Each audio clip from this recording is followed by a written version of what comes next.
나는 하나님의 영광을 위해 공부한다.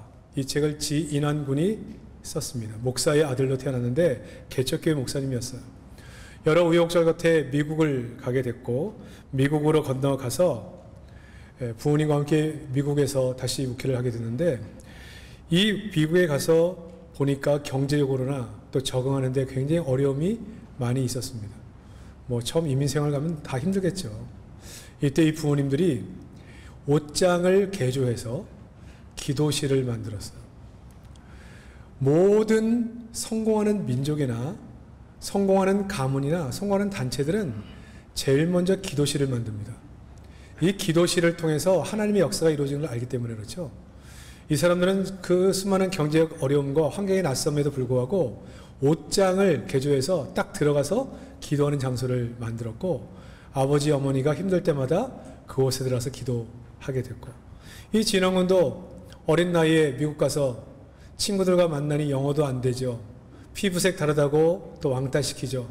얼마나 힘들었겠어요. 힘들 때마다 자기가 본 아버지처럼 자기가 본 어머니처럼 그 옷장 안 기도실에 들어가서 기도하면서 이겨냈다고 합니다. 결국 부모님이 문제를 푸는 방식으로 그가 본 모범대로 기도실에서 이 문제를 풀었던 지인환 군은 미국의 수능이라고 하죠. SAT 1600점 만점을 받게 돼요. 이런 예가 이렇게 많지 않은데 하버드 의대 전액장학생으로 들어가게 되고 이 부모님과의 좋은 관계 속에서 어떤 롤 모델로 자식들이 이렇게 하나님의 은혜를 누리게 됐는가를 보여주는 그런 모델로 그가 또 책을 써서 이렇게 간증하는 것을 본 적이 있습니다. 부모의 자리는 자식에게 절대적인 영향을 미칩니다.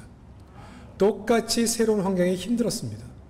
그런데 그 문제를 푸는 방식이 방황하고 또 친구들과 어울려 다니면서 친구들에게서 문제 방식을 찾는 게 아니라 엄마 아빠가 문제를 찾는 방식으로 기도하는 법을 배우게 되고 그래서 그 가운데 그 문제를 이겨내는 모습을 보여주게 되죠.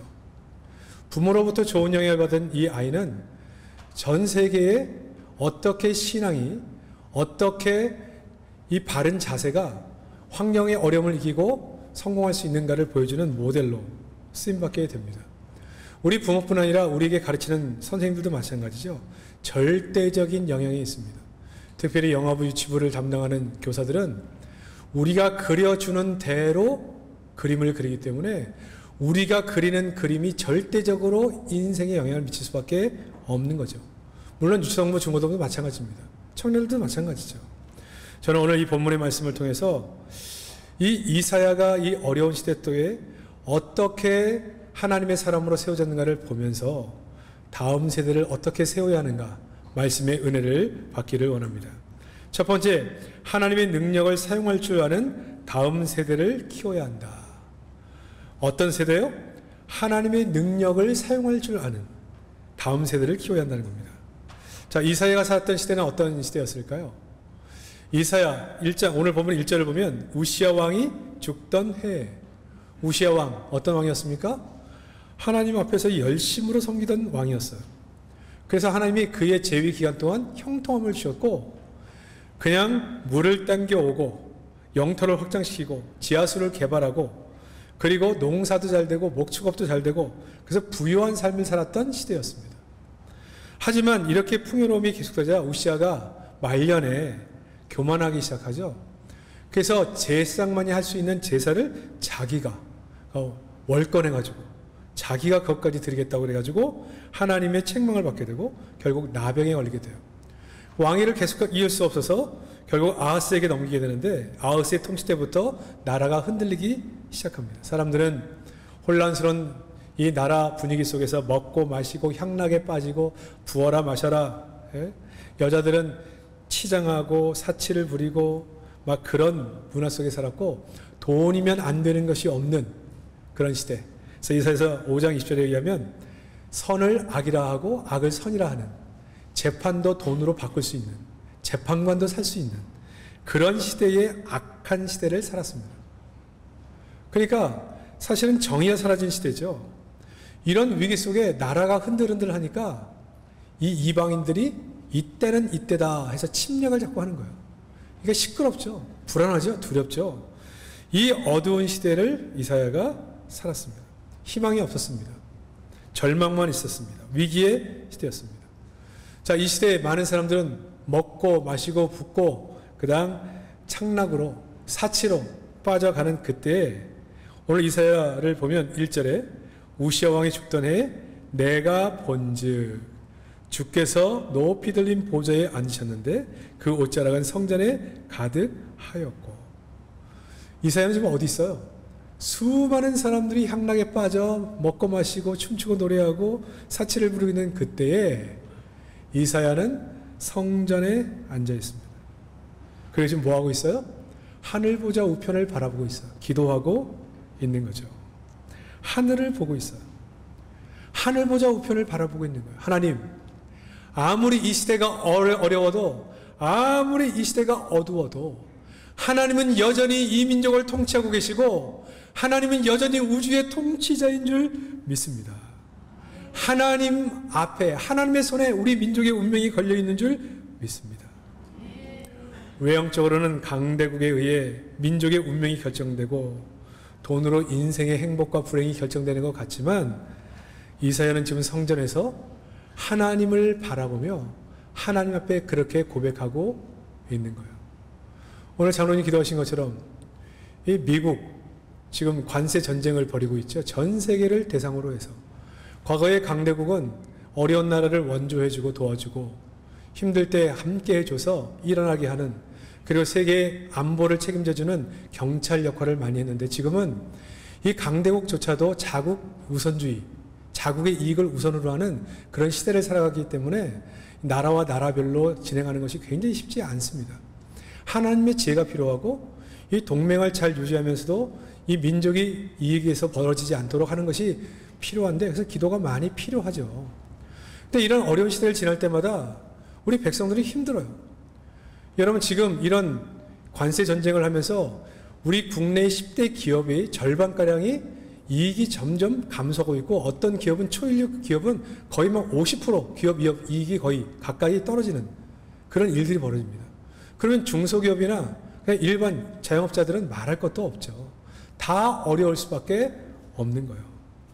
여러분, 이 어려울 때 이사야의 모습을 보면 우리가 이 어려울 때 뉴스를 바라보고 사람들과 앉아서 이렇다 저렇다 힘들다 어렵다 죽겠다 망했다 이렇게 외칠 것이 아니라 정말 하나님 앞에서, 그럼에도 불구하고 우리 하나님은 이 대한민국의 주인이시고 이 세상을 움직이시는 절대 권력이시고 하나님의 손안에 이 모든 운명이 걸려있다, 이것을 믿는 사람들은 이 나라와 민족을 위해서도 기도하는 줄 믿으시기를 바랍니다. 그러니까 우리 자녀들도 마찬가지예요.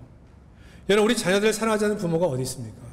내가 못 먹고 못 입어도 애들을 교육시키는 문제라면 적금도 깨고 다른 거 다 팔아서라도 교육을 시키는 게 우리 대한민국의 부모예요. 어떤 이는 내가 못 먹어도 못 입어도 우리 아이들에게 집 한 칸은 물려줘야 되지 않을까, 그냥 죽을 똥살똥해서 집 하나를 물려주려고 애쓰는 분들도 계십니다. 집은 못 물려줘도 조금이라도 돈이라도 좀 물려주려고 애쓰는 분도 있어요. 근데 여러분, 우리가 집을 하나 물려주고 통장을 물려준다고 해서 아이들의 삶에 안전이 보장될까요? 어느 날 우리가 물려준 돈과 집이 다 사라지는 날, 우리가 가르쳤던 지식과 경험으로 인생 어떻게 살았는지를 다 배웠음에도 불구하고 인생 살 때 인생의 한계를 느꼈을 때 그들은 그 인생을 어떻게 풀어갑니까? 만약에 그 자식들이 우리 부모님이 이 어려움과 힘듦 속에 어떻게 문제를 풀었는지를 본 적이 있거나 배운 적이 있는 자녀들은 그 어려움 속에 무너지지 않습니다. 그러나 본 적이 없는 사람들은 어떻게 이 문제를 풀어야 될지를 모르는 거예요. 여러분, 그래서 우리는 이 위기가 닥쳤을 때 어떻게 이 문제를 풀어야 되는지 우리 자녀들에게 보여줘야 되고 가르쳐줘야 되고 들려줘야 되는 겁니다. 제가 저희 집에 어릴 때도 그것을 경험하는데 이것이 왜 이렇게 중요한지를 깨닫게 돼요. 저희가 빚이 많았다 그랬잖아요. 학교를 갔다 오면 낮에 갑자기 찾아온 빚쟁이들이 부모님을 막 괴롭히고 닥달하고 밀치고 넘어지고, 제가 늘 얘기하지만 그때 제가 너무 어려워가지고 아무것도 할 수 있는 게 없었어요. 그래서 너무너무 속상했어요. 그래서 저는 마음속에 어머니가 얼마나 속상하실까, 얼마나 힘드실까. 밤이 돼서 잠을 자는데 제가 먼저 잠이 들었죠. 한참 잠을 자는데 소리가 나서 깨보면, 요새로 말하면 제가 보니까 우리 교회 신방상 거기에 성경을 놓고 앉아서 기도하시는 거예요. 무슨 기도하느냐? 지금의 어려움을 하나님께 아뢰는 겁니다. 하나님, 힘듭니다. 어렵습니다. 이 아이를 데리고 어떻게 살아야 합니까? 어떻게 빚을 갚아야 됩니까? 기도하는 거죠. 근데 제가 어릴 때 이 타이밍은 내가 절대 일어나서 아는 척하면 안 되는 타임이다. 그런 눈치는 좀 있었습니다. 그래서 눈을 감고 계속 기다렸는데 한참을 기도하시더라고요. 제 어린 마음에도 참 어머니가 참 많이 상심하셨구나, 그런 생각이 들었어요. 근데 기도를 다 마칠 때쯤 어머니가 중얼중얼 뭐라고 하는지를 잘 들어보니까 하나님 감사합니다. 하나님 감사합니다. 하나님 감사합니다.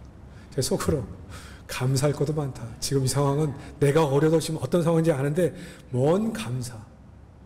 그런 생각이 들었는데 단 한 가지, 참 이 기도가 위력이 있구나. 저렇게 절망 속에서 속상함과 그런 두려움이 가득 차 있는 그 환경이 기도함을 통해 저렇게 바뀌는구나. 저도 어느새 성인이 됐습니다. 살다 보니까 인생의 한계를 느낄 때가 참 많아요. 계획한 대로 일이 안 풀릴 때가 있습니다. 어떤 일을 계획했지만 마음먹은 대로 일이 안 돼요. 그래서 인생의 한계를 느낄 때가 있어요. 실제와 너무 다른 거예요. 지식과 경험으로 안 풀리는 문제가 있어요. 나의 한계 때문에 고통하는 그 시간에 불현듯 어떤 장면이 생각난다고요? 어려울 때 앉아서 기도하는 어머니의 기도 모습이 기억이 난다는 겁니다. 온몸으로 이식된, 그냥 어려울 때는 기도해야 된다 말이 아니라 그 가장 힘들고 어려울 때 무릎을 꿇어 기도하고 이겨내던 모습이 제 삶의 이식이 되는 거죠. 그리고 나도 모르게 어느 순간 성전을 향해 나가 있고 울면서 나의 문제, 나의 한계를 아뢰고 있는 모습을 보는 겁니다. 근데 그런 순간 그렇게 기도한 자리에 나가보면 그 어려울 때 어머니를 만나 주신 그 하나님이 나를 만나 주시는 거죠. 어머니를 만나 지혜를 주신 그 하나님이 나에게 지혜를 주시고, 어머니를 만나 위로하셨던 그 하나님이 나를 위로해 주시고, 어머니에게 능력을 주셨던 그 하나님이 내게도 동일하게 능력을 허락해 주시는 겁니다. 그래서 생각하는 거죠. 이래서 기도한 거구나. 이래서 그렇게 기도한 거구나. 그래서 제가 그런 생각을 하죠. 저는 늘 감사하거든요. 저를 어릴 때 남편을 잃고 나서 키워주신 것도 감사하지만 저에게 이런 신앙의 유산을 물려주신 것이 너무 감사해요. 힘들고 어려울 때 세상을 향해 달려나가서 세상에서 문제 찾으려고 하지 않고 사람들에게 위로받지 않고 하나님께 이 문제를 풀어가는 방식을 보여주신 어머니에 감사하는 거죠. 사랑하는 성도 여러분, 우리는 자식을 책임질 수 없습니다. 이 자식을 책임질 수 있는 분은 하나님 한 분밖에 없어요. 우리도 언젠가는 자식을 다 떠납니다. 나이가 많이 들어서 내 곁에 있는 자식이 있다 할지라도 그 자식을 책임질 수 없어요. 지금은 내가 좀 경제적 여유가 있어서 도와줄 수 있을지 모르지만 우리가 떠난 후에도 이 자식을 내가 책임질 수는 없죠. 그래서 저는 그런 생각을 해요. 저도 아이를 키우고 있지만 아들 하나 딸 하나 있지만 이제 하나는 결혼을 했고 하나는 이제 앞으로 결혼을 하겠지만 이 아이들이 우리가 떠난 후 남겨졌을 때 그들도 동일하게 나처럼 인생의 한계를 느낄 때가 있을 거예요. 경제적 한계, 능력의 한계. 그럴 때마다 부모님이 옆에 있었으면 얼마나 좋을까, 나를 도와주면 얼마나 좋을까. 그럴 때 아버지가 그리하셨던 것처럼, 어머니가 그리하셨던 것처럼 새벽을 깨우고 강단에서 기도하던 그 기도가 인생의 답이 됐구나, 이것을 기도하는 자리에서 깨닫게 되기를 바라는 것입니다. 왜냐하면 우리가 평생을 책임질 수가 없거든요. 그러나 우리 부모보다 자식을 더 잘 아는 우리 하나님께서 그 기도를 들으시고 그 하나님과의 관계 속에서 역사함으로 말미암아 그들의 인생을 책임져 주시는 거죠. 사랑하는 자녀들에게 이러한 신앙의 유산을 물려주시기를 주의 이름으로 축복합니다. 근데 저한테 그런 분이 있어요. 목사님, 이제 애들 다 컸는데 아직 교회도 안 나오는데 이제 내 말도 안 듣는데 어떻게 합니까? 그래서 하나님의 은혜가 필요한 거예요. 끊임없이 그들의 이름을 불러가며 기도하세요. 하나님을 이기는 자녀는 없습니다. 부모를 이기는 자녀는 있을지 모르지만 하나님을 이기는 자녀는 없어요. 우리가 기도를 포기하지 않는 한 반드시 우리 아들, 딸들은 돌아옵니다. 그리고 그들이 누구를 통해서라도 은혜 받습니다. 그래서 그들을 우리의 다음 세대를 믿음으로 세워야 돼요.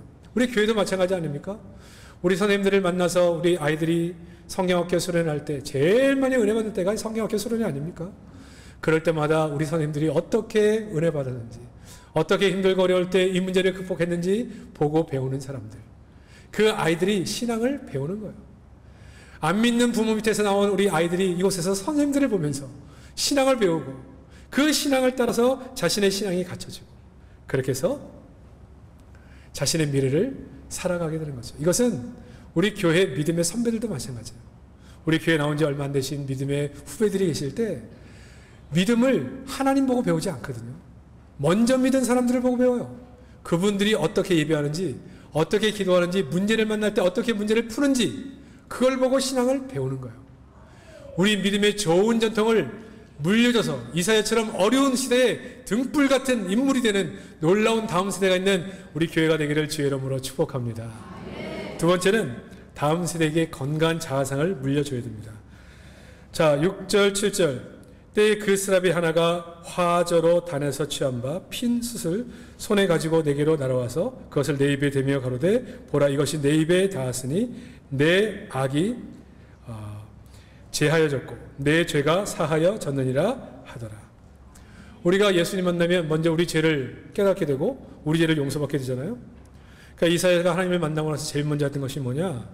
자기의 죄를 깨끗하게 사함받는, 자기의 죄의 문제에 대해서 보여지고 그 문제를 해결하는. 우리의 자아상이 부정적으로 변하는 이유 중에 하나는 뭐냐? 우리 인생의 죄 때문에 그렇습니다. 이 죄악이 우리를 스스로 어둡게 바라보게 하고 죄 가운데 죄의 관점으로 보게 하고 자신에 대한 부정적 자아상을 갖게 하고 이 부정적 자아상은 다른 사람 또한 부정적으로 보게 하고 환경 또한 부정적으로 보게 하는 겁니다. 부정적 자아가 형성되면 이 죄의 문제가 해결되지 않아서 하나님과의 관계 속에서 해결되지 않아서 부정적 자아가 형성되면 시간을 왜곡시키고 말을 왜곡시키고 세상을 왜곡시켜요. 세상을 있는 것으로 보질 않아요. 여러분이 세상을 이렇게 보면 사람들을 보면 어떻게 세상 모든 사람이 저렇게 보는데 본인은 저렇게 보지 않는가 유아인 사람이 있죠. 그런 사람 본 적 없어요? 다른 사람은 다 이렇게 보는데 이 사람은 끝까지 이렇게 봐. 왜 그럴까요? 왜곡돼서 그렇거든요. 관점의 왜곡. 객관적인 것이 안 보여요. 이게 죄로 인하여 뒤틀려진 자아상이 세상을 왜곡적으로 보고 다른 사람을 왜곡적으로 보는 겁니다. 그러니까 제가 늘 얘기하잖아요. 다른 사람과 잘 지내고 싶어요. 나도 다른 사람들처럼 다른 사람을 축복하고 다른 사람의 장점을 얘기해주고 싶은데 안 보이는 게 어때요? 안 보이는데. 보면 그냥 단점만 보여. 안 좋은 것만 눈에 들어와. 왜 그래요? 그게 그 사람의 문제가 아니라 내 안에 가지고 있는 나의 관점이 그래요. 이게 하나님의 은혜로 뒤집어져야 되거든요. 이사야는 여기를 통과하는 겁니다. 하나님이 자신의 모든 문제를, 이 죄의 문제를 해결하시는, 관점을 바꾸시는 역사를 경험하게 되는 거죠.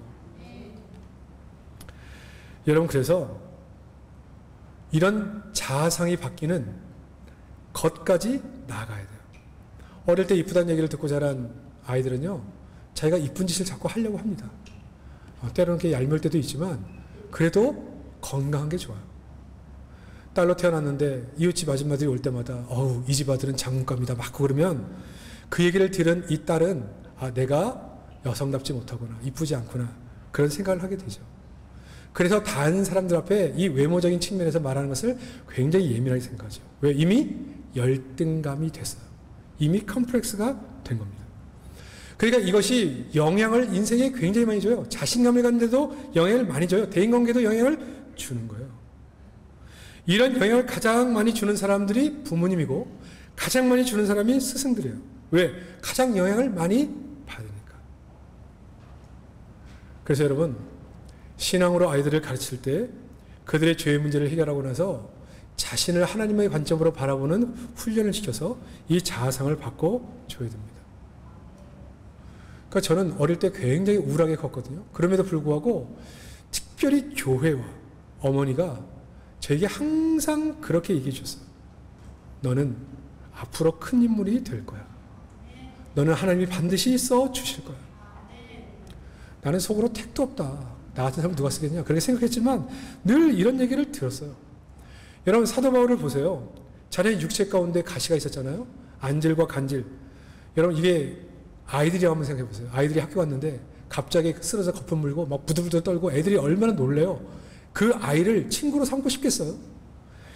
이 바울은 아주 큰 컴플렉스, 열등감을 갖는 문제를 가지고 있어요. 안질, 마찬가지 아닙니까? 눈을 쳐다보는 사람은 눈과 눈을 보는데 눈을 봤더니 맨날 뭐 지지보는 게 껴있고 보는 것도 부담스럽고. 여러분 이게 정상적인 인간관계 맺기가 쉽지 않은 육체적 가시를 가지고 있었어요. 그런데 이 사도 바울이 그렇게 예수님을 핍박하다 예수님 만나잖아요. 그리고 그의 고백이 이렇게 바뀝니다. 어떻게 해요?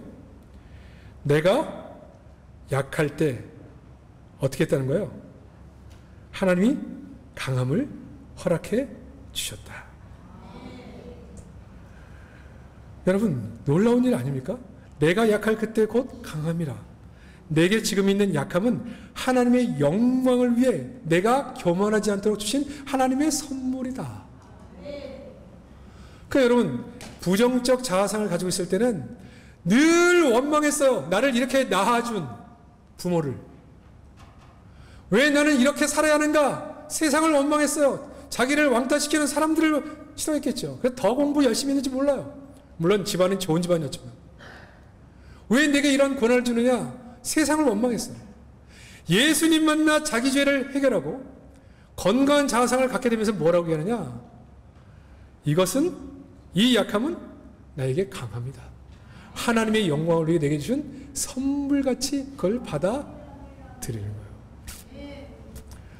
여러분 그러니까 다른 사람을 살리는 사람이 되는 거예요. 이 사울은 그 도끼를 가지고 자기가 믿던 그 신념, 유대교의 신념을 가지고 예수 믿는 사람을 잡아 죽였어요. 여러분 이 문제가 해결되지 않은 사람은요 안에 분노가 있습니다. 증오가 있어요. 이거를 이런 사람에게 딱 힘을 주잖아요. 이거로 사람 다 죽입니다. 큰일 나요. 왜? 그 분노를 거기다 쏟아요. 히틀러 같은 사람에게 딱 권력을 주면요 자기의 원한이 있다고 생각하는 사람은 다 잡아 죽입니다. 이게 그렇게 무서워요. 그런데 은혜를 받았어요. 예수를 만났어요. 그리고 자신의 죄의 문제를 해결했어요. 그리고 건강한 자아상을 갖게 돼요. 자신의 육체적 연약함도 주의 은혜. 모든 것이 다 하나님의 은혜. 그러니까 자기가 죽이려고 했던 사람들에게 가가지고 그들에게 온갖 모욕과 고난을 당하면서도 그들에게 사랑을 전하고 복음을 전하게 된 거죠. 여러분 가난하다고 인생 실패한 거 아닙니다. 가난해서 자녀에게 물려줄 것이 없다고 해서 힘들어하지 마세요. 우리 하나님이 이 땅에서 가장 부유하신 분이시죠. 여러분 건강한 자아상을 주세요. 저희가 다 쫄딱 망해서 빚쟁이한테 빚 남기고 산 꼭대기에서 그런 공동으로 살아갈 때 제가 늘 얘기하잖아요. 방에 딱 두 사람 놓으면 되는 방, 화장실도 없어서 공동 화장실에서 사람들 줄 쫙 서 있는 데서 화장실 다니고 한 푼도 없어가지고 그냥 공짜로 주는 집에 들어 살았어요. 근데 여러분 이때 부모가 뭐라고 얘기해 주느냐가 중요하거든요. 돈 꼬달라는 사람, 보증서 단 사람들 때문에 우리가 이렇게 망해서 그 인간 때문에 우리는 이렇게 됐다. 이 내 팔자. 부모가 이렇게 했다면 저도 굉장히 우울하게 전체적으로 이렇게 하겠을 거예요. 근데 은혜를 받고 나서 뭐라고 하셨다는 거예요? 예? 하나님께서 이 높은 산 위에 집을 주셔서 건강하게 오가면서 우리가 건강하게 됐고 공기 좋은 곳에 살게 됐고 서울시가 전체 내려다보는 경치 좋은 곳에 살게 됐으니 이 또한 하나님의 은혜다. 저는 진짜 은혜인 줄 알았어요, 그게. 그래서 친구를 우리 집에 데려오잖아요. 그럼 도대체 언제까지 올라가냐? 어디가 너희 집이냐? 가보면 알아. 경치가 끝내주는. 저는 정말 그게 복인 줄 알았어요. 그게 잘 사는 건 줄 알았어. 그렇게 들었거든요. 그래서 저는 열등감이 없어요. 가난에 대한 열등감이 없어요. 가난 때문에 찌들림이 없어요. 왜? 그것 때문에 억울하고 속상하고 힘든다는 얘기를 별로 듣지 않았기 때문에. 긍정적 자아상의 기초가 된 거죠. 그래서 웬만해서는 존재가 잘 무너지지 않습니다. 타인을 볼 때도 긍정적인 요소, 예수 믿고 난 후에, 어릴 때 물론 연약함이 있었지만 예수 믿고 난 후에는 이것을 극복하고 나서는 타인을 잘 공격하지 않습니다. 누가 나한테 부정적인 얘기를 해도 난 그 사람을 축복합니다. 좋은 걸 얘기합니다. 왜요? 저는 제 자아가 건강하다고 믿거든요. 다른 사람이 저한테 무슨 얘기를 한다고 전해줘도 난 그 사람의 장점을 얘기해 줍니다. 왜요? 그렇게 얘기하고 싶어요. 그러나 건강하지 못한 자아를 가지면 어떻게 되느냐? 이 분노와 보복, 내가 받은 대로 갚아야 됩니다. 그러니까 내가 한 10을 받았으면 20, 30으로 갚아줘야 돼요. 이게 끊이지 않는 갈등을 요인이 되는 거예요. 이사야는 하나님이 자신의 모든 죄를 사하여 주신 분으로 생각하고 자신이 온전히 새로운 피조물이 된 것으로 받아들입니다. 그리고 건강한 자아상을 갖게 되고 이 건강한 자아상을 가지고 많은 사람들을 주께로 인도하죠. 건강한 자아상이 돼야 세상을 건강하게 보고 다른 사람을 건강하게 볼 수 있거든요. 그리고 한 가지를 더 뭐라고 얘기해? 7절 그것을 내 입에 대며 가로되 보라 이것이 내 입에 닿았으니 내 악이 제하여졌고 내 죄가 사하여졌느니라. 죄가 사하여졌는데 그 죄를 사할 때 더 강조하는 것은 뭐예요? 입이에요. 입. 선자기 때문에 말을 많이 하잖아요. 실수도 많이 해요. 이 말에 정함을 허락해 주신 겁니다. 바른 언어 생활.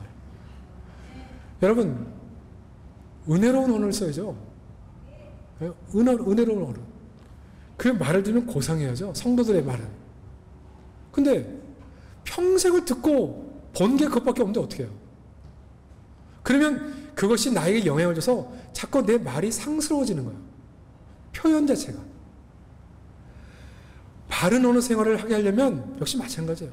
먼저 하나님께 은혜를 받아 죄의 용서를 받고 거듭난 인생이 되어야 되지만 바른 언어 생활을 봐야 되거든요.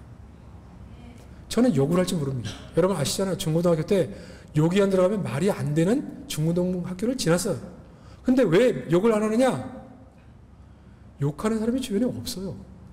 우리 집안에, 우리 아는 사람에, 가까운 사람에게 욕을 하는 사람이 없어. 욕을 들은 적이 없기 때문에 욕을 안 하는 거예요. 근데 평생 욕을 듣고 살았다. 욕이 재밌어. 욕을 하면 막 웃고 재밌고 막 즐거워요. 왜? 그걸 여러분 개그 소재로 삼는 사람도 많잖아요. 욕을 가지고. 왜? 욕이 맛깔나니까. 재밌으니까. 욕이 입에 붙은 사람들이 있어요. 왜? 항상 들었으니까. 항상 들었으니까. 좋은 것을 물려줘야 돼요. 좋은 것. 우리 아이들에게, 다음 세대에게, 믿음의 후배들에게, 세상 사람들에게 좋은 언어도 물려줘야 돼요. 그러니까 좋은 자아상을 물려주면 세상을 건강하게 보고 세상을 사랑하고 그래서 열심히 자신이 노력하고 애를 써서 자신의 삶을 사는 겁니다. 그런데 부정적이에요. 해봐도 소용없고 노력해봐도 아무도 알아주지 않고 뭐 가니까 나를 미워하는 사람밖에 없고 사회에 적응이 안 돼요. 사랑해야 헌신하고 싶은 마음이 들죠. 건강해야 뭔가를 도전하죠. 이사야처럼 하나님을 만나 건강한 자아상이 될 뿐만 아니라 건강한 자아상을 우리의 자녀들과 우리의 다음 세대에게 물려주시는 우리 성도들이 되시기를 주의 이름으로 축복합니다. 할 수 있는 데는 많이 축복하세요. 우리의 품을 떠날 때가 얼마 없습니다. 얼마 안 남았어요. 축복해 주세요. 그건 거짓말이 아니에요. 축복하는 거예요. 주의 이름으로. 세 번째, 하나님을 위한 비전의 사람으로 키워야 합니다. 8절, 내가 또 주의 목소리를 들은즉 이르시되 내가 누구를 보내며 누가 우리를 위하여 갈고 그때 내가 가로되 내가 여기 있나이다 나를 보내소서. 하나님의 자녀들에게 하나님의 말씀에 응답하는 법을 가르쳐야 됩니다. 하나님이 쓰시고자 하면 자신을 내어놓을 수 있어야죠.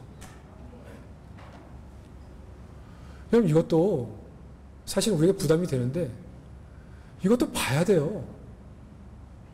여러분, 우리는 자녀들에게 다 얘기하잖아요. 야, 주일날은 좀 교회 가서 예배 드리고 그렇게 해라. 너 이제 나이가 먹었는데 이제 교회 좀 봉사 좀 해라. 그럼 우리 애들이 뭐라 그래요? 내가 알아서 할게요. 알아서 한다고 해서 내버려둬 이제 해야 하네요. 안 해. 여러분, 우리 아들 가운데 나이는 이제 관영했는데 아직 교회 나오지 않고 좀 믿음으로 좀 더 살았으면 좋겠는데 그렇게 살지 못했을 때 잔소리 한다고 되지는 절대 않습니다. 이 아이들에게도 순종하는 법을 가르쳐야 돼요. 어떻게 해요? 보여줘야 되는 거예요. 하나님이 부르세요. 하나님, 내가 여기 있습니다. 나를 써주세요. 지금 여건이 안 돼. 우리 엄마 아빠도 지금 주 앞에 쓰임받을 수 있는 여건이 안 돼. 저도 그렇게 생각했거든요. 그런데 하나님이 말씀하시니 내가 아멘할 수밖에 없다. 그리고 순종하고 가는 거예요. 저는 어릴 때 이게 너무 싫었어요. 제가 얘기했잖아요. 빚을 지고 사는데 저희 어머니가 구급 공무원으로 시작했거든요. 구급 공무원의 월급이 얼마 되는지 저는 아실 겁니다. 근데 보너스 100%를 다 빚을 갚았고 월급의 50%를 다 빚을 갚았어요. 그러니까 먹고 사는 것 자체가 사실은 계산적으로 불가능해요. 그런데 뭘 했느냐? 헌금을 항목별로 다 하는 거예요. 물론 금액은 많지 않았지만. 그러니까 제가 얼마나 화가 나요. 아니 무슨 교회가 우리 어머니밖에 없습니까? 교회 돈 많은 사람도 많고 생활이 안 되는 사람도 많은데 왜 우리 어머니가 이게 다 헌신해야 돼요? 그리고 무슨 일이 있으면 또 어머니한테 부탁을 해요. 진짜 가난한데, 빚쟁인데. 너무너무 싫었어요. 그래서 한날은 내가 어머니, 하나님께 헌금 드리는 것도 좋지만 우리 가족을 위해서도 좀 써주세요. 그래서 뭘 하고 싶으냐? 고기 먹고 싶어요, 고기. 삼겹살. 조금만 기다려다 다음에 뭐가 생기면 해줄게. 야, 근데 책상 위에 보니까 헌금 봉투가 있는 거 아니에요. 내 이름으로, 그것도 내 이름으로, 성경헌금. 그것도 적은 돈도 아니야. 어머니, 어차피 내 이름으로 드리는 건데 저걸로 좀 사서 먹읍시다. 헌금 봉투로 야단 맞고. 그때 너무 싫었어요. 근데 철이 들고 나니까요, 제가 그렇게 살고 있어요. 저는 교육전도사 시절부터 그렇게 살았거든요. 교회 모든 항목에 헌금을 했습니다. 그렇게 훈련 받았어요. 하나님이 입히시고 먹이시는 것을 경험했기 때문에. 사람들이 뭐라고 해요? 너가 그렇게 하면 다른 사람들도 부담된대요. 근데 그건 나의 신앙인데 어떻게 해요? 그냥 그렇게 사는 거예요. 왜? 본 게 있기 때문에. 부모님은 정말 죽을 수밖에 없는 형편 속에서 하나님이 우리를 살려주셨고 우리를 지금도 먹이시고 입히시는 모든 것이 하나님의 은혜임을 알기 때문에 정말 기쁨으로 드리고 싶다는 거예요. 할 수만 있다면 다 드리고 싶대요. 근데 그 기쁨과 만남과 헌신을 받기 때문에, 아멘하는 것을 받기 때문에, 가장 당시 예민했던 물질 문제에 헌신하는 것을 받기 때문에, 교회가 뭔가를 부탁하면 노라고 하는 것을 들은 적이 없기 때문에 당연히 하나님의 일에는 아멘만 있구나, 그걸 배웠어요. 그래서 저는 교회에서 뭘 시키면 아멘 했어요. 제가 부교육 때 담임 목사님 뭘 하려고 하면 제가 하겠습니다. 앞장섰어요. 왜? 그렇게 배웠고 그렇게 봤어요. 부정적인 얘기 한 적이 없어요. 왜 그걸 해야 되는지, 왜 합니까? 왜 꼭 내가 해야 됩니까? 이런 얘기 안 했어요. 제가 하겠습니다. 제가 헌신하겠습니다. 부족하면 제가 채우겠습니다. 왜요? 이렇게 봤거든요. 이렇게 배웠거든요. 여러분, 제가 앞에서 언급한 것처럼 우리의 신앙생활은 하나님을 보고 배우는 게 아니라 사람을 보고 배워요. 나를 인도하신 분, 나랑 앞서서 신앙생활을 하시는 분들을 보면서 저분들이 어떻게 예배드리고 어떻게 기도생활하시고 어떻게 헌금생활하시고 어떻게 어려움을 만날 때 문제를 해결하는지를 봅니다. 그리고 저에게 신앙을 배운 사람은 똑같이 합니다. 사람 찾아다니면 사람 찾아다니고 기도하면 기도하고 정말 하나님의 은혜를 구하면 은혜를 구하고, 예? 힘들다고 아우성 치면 아우성 치고 똑같이 배워요. 똑같이. 다음 세대에게, 정말 이 다음 세대에게 하나님의 능력을 쓰는 법뿐 아니라 건강한 자아상, 그리고 하나님의 비전, 하나님이 쓰시고자 할 때 언제든지 나를 내줄 수 있는 모습으로 그들을 잘 양육해서 정말 하나님의 손에 붙들려 크게 쓰임받는 우리 다음 세대를 키우는 우리 교회가 되기를 주의 이름으로 축복합니다.